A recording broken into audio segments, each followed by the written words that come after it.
can't just get his pimping away like that. The fuck? Ain't too many of y'all can handle me. And I know that. And you know that. These niggas know that. When you value yourself, you can't just get his pimping away like that. The fuck? Ain't too many of y'all can handle me. And I know that. Good morning. This is Monica, and welcome back to my channel. Like, comment, and subscribe. And today, I'm going to tell y'all the story of how my cousin Dwanna got her lick back. When I say Dwanna got her lick back, Dwanna got her lick back so bad that my granddaddy got involved in this, okay? I have to tell y'all this story because, listen, I just told y'all how her life ended. And don't get me wrong, my cousin, even though she's not here, she is still the shit. Because I remember this story only because I had remembered my cousin.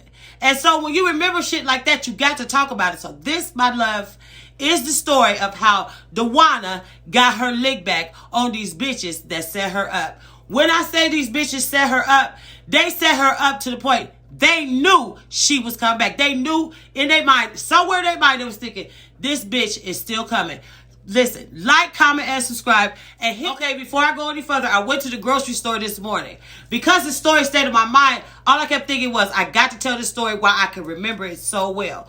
Okay, I went to the grocery store. So what I'm going to be doing, I'm in my kitchen. And what I'm going to be doing is putting my groceries up and talking to y'all and telling y'all this story about how my cousin got her motherfucking lick back. Now, I know you have every now and again, you get into some bullshit and somebody do something to you and you have no other choice but to get your lick back. But because of how my cousin was, when her getting her lick back, it wasn't normal. It had to be over the top. Because keep in mind, it was me, Monique, Margaret, Dwanna, and now I'm introducing y'all to my cousin Deneen. Now, my cousin Deneen is Bearded Betty's oldest child. My cousin Deneen is real laid back. She's like my grandma. She got that real timid way about her. But if you fuck over her, she got your motherfucking ass. Because keep in mind, her mother is Bearded Betty. Now, if you don't know Bearded Betty, go back in some of my stories. And you will see what kind of attitude Bearded Betty had. Now, keep in mind, me, Monique, and Margaret is my mom's kids. Dwanna is Wheelchair Willie's kid. Deneen is Bearded Betty's kid. I got one more cousin that's our age, and that is Danielle. That's B's oldest daughter. Now, keep in mind, we all have a little something that's got to do with our mothers. Now, keep in mind, Dwanna was Wheelchair Willie's daughter. So you already know she was some bullshit. You already know she had Wheelchair Willie's whole attitude, but she didn't give, she had 0 minus 0 fucks. She had 0 minus 0 fucks all the time. So if you fucked over her, you knew, I don't give a fuck who they was. If you fucked her over, she was coming for your ass. And these bitches fucked her over. Now, keep in mind, she was messing with another street pharmacist. This is before we got trapped at Church's Chicken. She was messing with some other guy. But he had some dumb friends. His friends had bitches. Keep in mind, because she was with this guy, they girlfriends liked Dwanna because of her attitude. Now, Dwanna had that kind of attitude that she didn't give no. And see, the only reason why dudes mess with her because she was light-skinned and she had real pretty green eyes, and she had an attitude like Keisha on New Jack City. If you see New Jack City, you saw what kind of attitude my cousin had, because that's exactly what the fuck she was doing. Okay, so at the end of the day, she had been hanging out with these bitches. We had never seen the bitches, but she had been telling us about them, and Monique had told her, she said, watch them. She said, you don't know them bitches. She said, watch them. Make sure you watch them. She was like, it's something about them. Because every time they came from my mother's house to pick Dwanna up, they wouldn't pull in front of my mom's house. They'll pull down the street. So they wouldn't have to sit in front of the porch. Because at all times, my mom had a whole full porch full of people. Now, keep in mind, Dwanna, this morning that these bitches was going to pull up and pick up Dwanna, Deneen had came over to the house because her mother sent my mother something and Deneen had to drop it off. But when Deneen was dropping it off, automatically she came and she sat on the porch and she was kicking it with us. Now, there was not that often that my cousins actually came to the house. I'm not saying that we was bad, but where we stayed at, their mothers thought it was a bad area. But keep in mind, we grew up over there. We knew everybody that was over there. They knew who we was. But at the end of the day, Deneen stopped. She came outside and she was talking. Dwanna walked past, gave her a hug and a kiss, and she told her, she said, I'll be right back. I'm right down here with these bitches. Now, keep in mind, these girls that was with them, they stayed down in Summit Courts. Summit Courts was right off of Riverview. They was the second project. Now, the projects by my mom is Edgewood. The projects down the street on Riverview is called Summit Courts. Dwanna was going down to Summit Courts with these bitches. Monique told her, she said, you watch them bitches. Okay, so when Dwanna got off the porch, Janine told her, she said, if you need us, call us.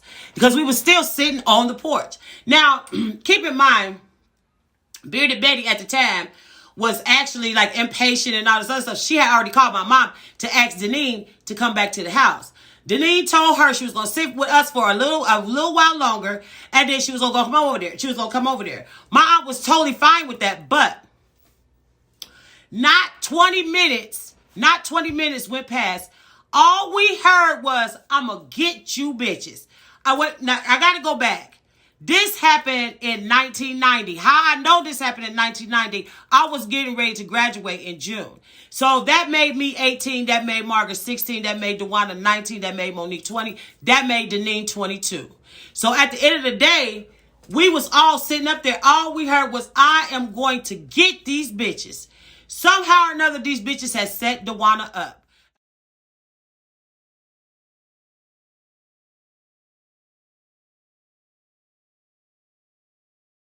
Okay, on the side of my mom's house was an empty field.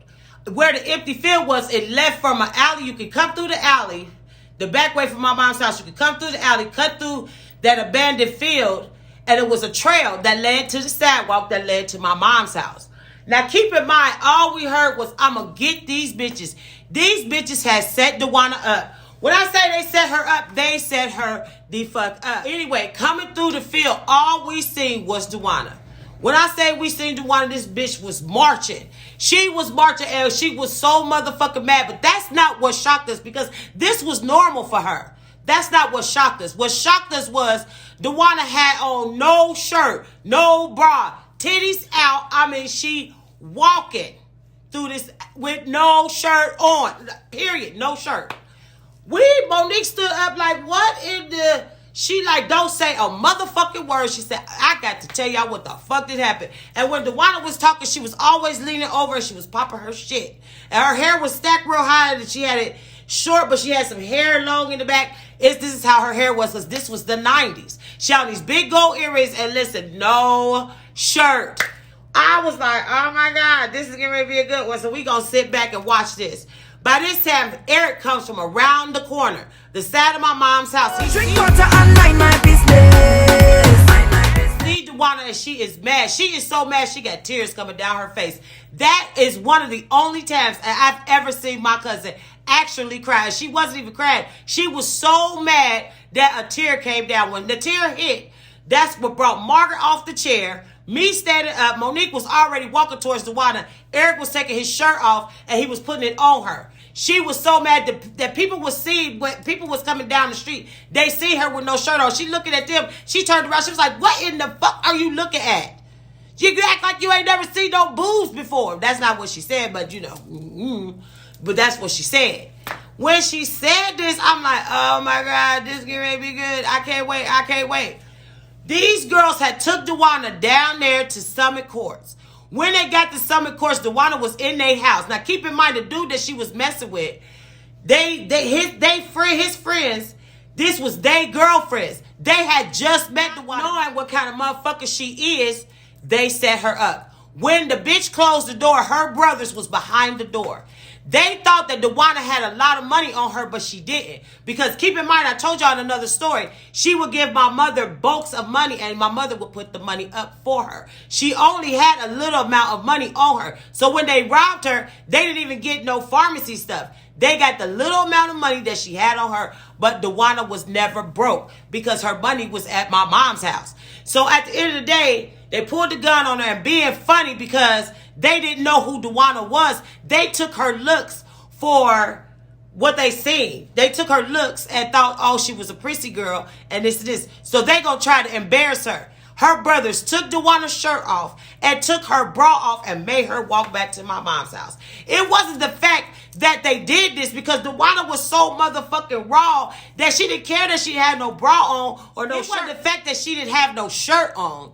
It was the fact that these bitches set her up. All she kept thinking to herself is, these hoes that set me up. I got to get my lick back. And no matter how we tried to talk her down, all she kept saying is, I got to get my lick back. When I say she was that mad, she was mad. She marched from the Summit Courts, which was maybe 8.5 minutes from my mom's house, all the way from Summit Courts to my mom's house, no shirt on. When I say she was walking, she wasn't even holding and hiding her breast. She was marching down the street, mad with her fist as she was talking to herself. She was so mad, she was crazy talking to herself. So imagine how furious she was walking down the street. You would think she was trying to cover him up. No, she was so mad she kept walking. People was trying to stop her, to help her, and she still didn't give not no shits. She was getting to my mom's house. She was pissed. It was her turn. She goes in the house and she calls her mother, who's down at the junkyard where my granddaddy is at. She's telling her mother, which is Wheelchair Willie, what happened. Wheelchair tell her, get to the junkyard now. But keep in mind, I had a legal driver's license. I got in Eric's truck. Dwanna was sitting in the back of the truck. Her and Margaret, me and Monique and Denise was inside the truck. I drive us down to my granddaddy's junkyard. When Wheelchair Willie was listening to the whole story, my granddaddy hadn't said a word. He hadn't said shit. He let Wheelchair Willie finish what she was saying to Dwanna. He turned, he was like, shut the fuck up. Just shut the fuck up. He said, that's not what you want to do. He said, she got to get her lick back. He said, you listen to your granddaddy. He said, sit on it. Don't do nothing else. He said, don't say nothing. Sit on it. Don't tell these bitches shit. Wait it out. He said, think of what you're going to do, because the next decision is going to make it epic. He said, sit on it. My granddaddy told us, he said, they expecting y'all to come. He said, don't. He said, don't sit on your mama's porch. Sit in the back where they can't see you. He said, if y'all gonna do anything, he said, let these bitches guess where y'all at. He said, don't tell them shit. He said, but when y'all do, he said, sit down. He said, don't think of a plan now. He said, this plan that y'all gonna have to come up with is going to have to take a week for y'all to put the whole plan together. He said, because if you do it now, something ain't gonna go right. Whenever my granddaddy had to tell us how to get back at somebody, you listen to what he said, because he knew what the fuck he was talking about. My granddaddy told us, don't do nothing. Think it out. He said, because you can't think when you mad. He said, sit down. He said, relax. Stay off your mama's porch. We don't want them to know where she is at. He said, think of a plan. He said, now these bitches is looking for you. He said, these bitches is looking for you. She was like, okay, we left the junkyard. We took Deneen back to my mom's house. She left. Now, when she left, we sat there and we thought. We thought, and we couldn't think of nothing. You didn't want to bust their windows out, because that's DMHA housing. They'll press charges on you. So we didn't want that. We wanted them just as embarrassed as my cousin was. So we sat on it. We sat on it, then we sat across the street. They didn't see us. But see, keep in mind, they have been driving past my mom's house constantly, trying to see if they saw Dwanna. Now, keep in mind, Bubba and his dumbass friend, they stayed down in Summit Courts. So at the end of the day, all of a sudden, Bubba and them start coming over to the house, asking where Dwanna and stuff was. But my mom would always tell them, they not here. They not here. We wasn't.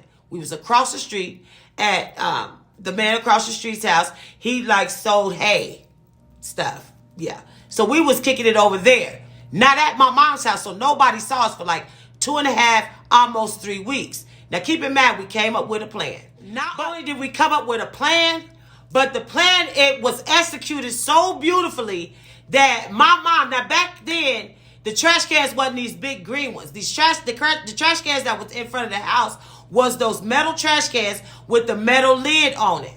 Now keep in mind, where the girls stayed at in Summit Courts, before you get to the main entrance to the courts, it was an alley. And that alley led to the next street over. When you came through the alley, it was in the back of the projects. It wasn't in the front, it was in the back. And inside the back of the projects, they always had this wood that was in a square where you could put your trash can in it. Now keep in mind, all back then, was those metal trash cans. The green ones hadn't came into play yet.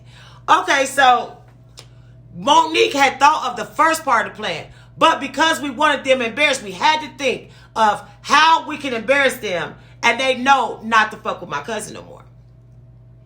Eric came from around the back of the house. When he came from around the back of the house, in the back of my mom's house, it's a dog cage. And inside the dog cage, my mom had a German Shepherd named Duchess. Duchess was in the back inside of there, but by her being a retired police dog, she knew how to climb the fence. But because she was on the dog cage was so big. It was like 6 feet. It was big. And it had cement poured.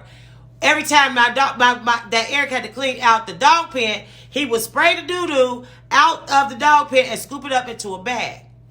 When he did this, Dwanna stood up. When she stood up, she turned to Eric and she said, Eric, she said, what are you getting ready to do with that dog doo-doo? He was like, I'm getting ready to throw it away. She said, don't.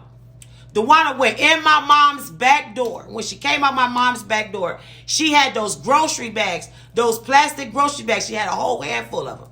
She doubled like 10 of the bags. When she did this, me, Monique, and Margaret followed her out of the house. She doubled the bags. It was 10 bags that she had doubled.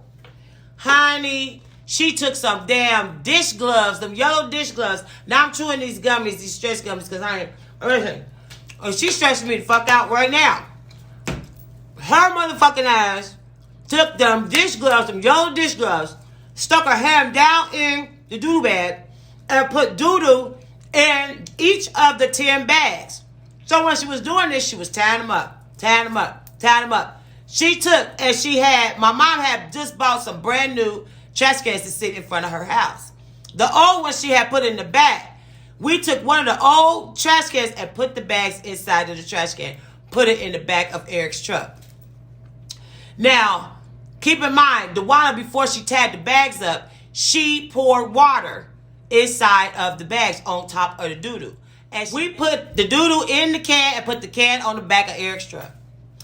The plan was that Dwanna was going to call the bitches. Now, this is the day that we was actually sitting on the porch. We hadn't been sitting on the porch for a while. We was all sitting on the porch. We seen the bitches when they came by.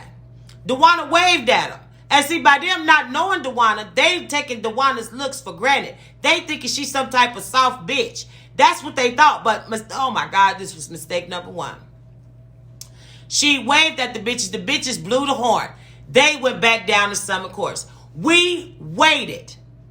I drove us down to the courts. But when I drove us down to the courts, we took the can that we had. We put the can on the outside of the girl's house. Inside that little square. We took her trash can and we took it down the alley. So she thought that was her trash can. By it being between 7:30, 8 o'clock, Dwanna takes her shoes off. She takes the bags out of the back of the house and put them on the side of this girl's house. Now, to keep in mind, the girl is in her house with her friends. Now, keep in mind, you can hear them out. You can hear them through the screen door. They had no idea we was outside. Dwanna went and put on. They call the shoes now Doc Martens, but we call them Jodeci boots. And they was those tall boots. And if you go look back, they look like Doc Marten boots. Okay, but anyway, we call them Jodeci boots. Dwanna put her boots on. When I say she put her boots on, all Dwanna kept saying was, bring them bitches out of this motherfucking house. And this is exactly what the fuck we did. Now, keep in mind, Margaret is still in the back of the house. It's just me and Monique and Dwanna. Dwanna's on the side of the porch. When I say me and Monique banged on this bitch door, by us banging on the bitch door, when the bitch friend opened the door, Monique grabbed her by her hair and snatched her down that motherfucking porch. It was only 2 steps. When she fell awkwardly, face down on that goddamn concrete. That brought the other bitches. Now, the bitch that did this shit to Dwanna, see this shit. She see Dwanna running after her motherfucking ass. When I say she was running after her, now me and Monique is into it with this bitch. The other 2 bitches is in the house. The other bitch tried to come outside and she then ran into me and I done tripped her and I done pushed her off the side of the porch. She done fell. Now we all is locked up in front of this bitch house. The bitch see Dwanna running in her motherfucking house. Her back door was open. When she ran out, Margaret was in the back. Remember I told y'all about these metal trash cans that had the metal lid. Margaret caught this bitch in her fucking face with this motherfucking lid. Crack. Boom. When Margaret hit her, the bitch went back. When the bitch went back, Dwanna had... But because Dwanna had a name for herself, the bitch that was across the field from the bitch's house, she kept telling her, she said, I told you to watch that bitch. I told you she was coming for your ass. Now see what I told you. Now they are all on Dwanna's side because they knew that my cousin had to walk with no shirt on. When I say when the bitch hit the floor, Dwanna had one of them bags of doodle. She tore it open and smashed it in her face. When I tell you Monique got up and when she hit the next bitch, she hit her doo-doo, went everywhere on us, on them, but the doo-doo was on them. It was dog shit every motherfucking where. We was fighting in dog shit. Dwanna was steadily grabbing dog shit with her hand and pushing it in this bitch face. Not only was she pushing it in this bitch face, she threw dog shit in her house because it was plastic bags and they had water in it with doo-doo. When she threw it, their bags busted open in this bitch house. It was dog shit for days everywhere. Now keep in mind, everybody is coming out of the projects watching this shit play off. We got dog shit. When I say it was dog shit everywhere, it was dog shit every motherfucker where. We didn't give like zero fucks. We was fighting. Dwanna had put so much doo-doo on this bitch. She told her, she said, bitch, next time you tell them motherfucking niggas to give me my goddamn money. Not only did they bring her money, but listen, my granddaddy had heard about the story. He came over to the house. But when he came over to the house, he left. We thought he was going back to the junkyard. No. He went and parked his truck in the middle of Summit Courts and he pulled his gun out. He told him, if y'all come after my grandkids, I'm coming for your ass. Not even 2 days later, the dudes gave Dwanna back her money. They gave her money, and listen to me, we never heard from them again. But when I tell you we was slinging dog shit everywhere, my sisters then we was all covered. Eric's truck was covered. It was dog shit for days, all through this girl's house. But see, this is the kind of attitude that my cousin had. Even when the fight stopped and we was standing in the middle of my mom's yard, but my mom had claimed the field that was next to her house, so the yard stayed cut. Eric was hosing us down because that's to get the dog shit off so we could change our clothes. Dwanna was in the field like, fuck them bitches, da-da-da. People was coming past my mom's house, blowing the horn like, you know what I'm saying, congratulating her because they knew that what these people had done to my cousin. Now, I don't know what happened to the girls after that because we didn't see them no more. But when I tell you my cousin got her revenge, she got her lick back. I cannot believe such an entity is not here. I cannot believe this. When I tell you my cousin is the shit, literally the shit. She is. So I told y'all this story so y'all knew what kind of person my cousin really is. I mean, keep in mind, I got more shit where she just totally fucked up. But at the end of the day, this is my cousin Dwanna. This is my girl. Listen, like, comment, and subscribe. And I thank y'all for staying here. I got like 1,480 something subscribers. I thank each and every one of them. I thank each and every one of y'all for watching because I am going to make it on here. I have manifested this. So like, comment, and subscribe and hit that notification bell so y'all know when I upload another story. So like, comment, and subscribe. My name is Monica and I'll see y'all in my next story. I'm feeling nervous, overwhelmed, everything. You feel it all right now. I feel it all, butterfly in my stomach and vagina.